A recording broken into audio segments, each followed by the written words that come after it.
Thomas Soto. Axel de Tarlet en short et en crampons ce matin. Bonjour Axel. Bonjour Thomas. Avec une question, le foot à la télé est-il devenu trop cher ? L'audience ne suit plus complètement et pourtant le prix des droits télé continue de flamber. Et moi aussi j'ai une question. Qui demain va avoir la chance de voir à la télé le match Barça-PSG ?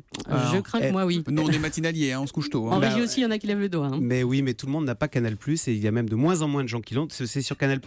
Et le drame du sport payant, c'est qu'il est de moins en moins regardé parce que il y a de moins en moins de gens qui ont envie ou les moyens de mettre 30 à 40 euros par mois pour un abonnement télé.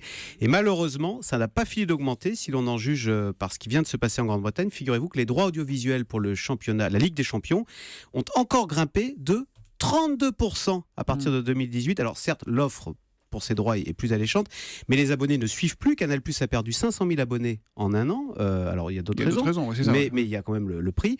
Et en Grande-Bretagne également, on a noté une baisse assez spectaculaire de l'audience pour la Première Ligue. Voilà. C'est paradoxal parce que le foot reste extrêmement populaire. Alors attention, le foot gratuit avec l'équipe de France est toujours très très populaire, mais les matchs de club sont de moins en moins regardés. En fait, beaucoup se débrouillent. Alors certains vont se contenter des résumés de matchs, d'autres vont plus ou moins bidouiller pour regarder le match sur des sites plus ou moins légaux sur Internet. Et le risque à terme, c'est quoi ? C'est que ces grandes compétitions sportives ne soient plus regardées et payées que par un petit carré de fans ultra radicalisés, certes prêts à payer très cher, mais peu nombreux. Et c'est ce qui s'est passé pour la Formule 1, qui est passé sur des chaînes à payage et du coup qui a perdu en audience, notamment les jeunes. Et c'est ça qui est inquiétant, c'est que les jeunes ne s'intéressent plus aujourd'hui à la Formule 1. Vous voyez, c'est la limite de cette stratégie du toujours plus cher, c'est qu'à la fin, vous perdez votre assise populaire. J'imagine que ça, c'est pas bon pour les sponsors qui cherchent à toucher, eux, une audience la plus large possible. Alors, je vais vous dire, heureusement qu'ils sont là, les sponsors, parce que c'est eux qui calment le jeu et qui mettent le holà à cette logique du toujours plus cher. Figurez-vous qu'en Grande-Bretagne, Heineken,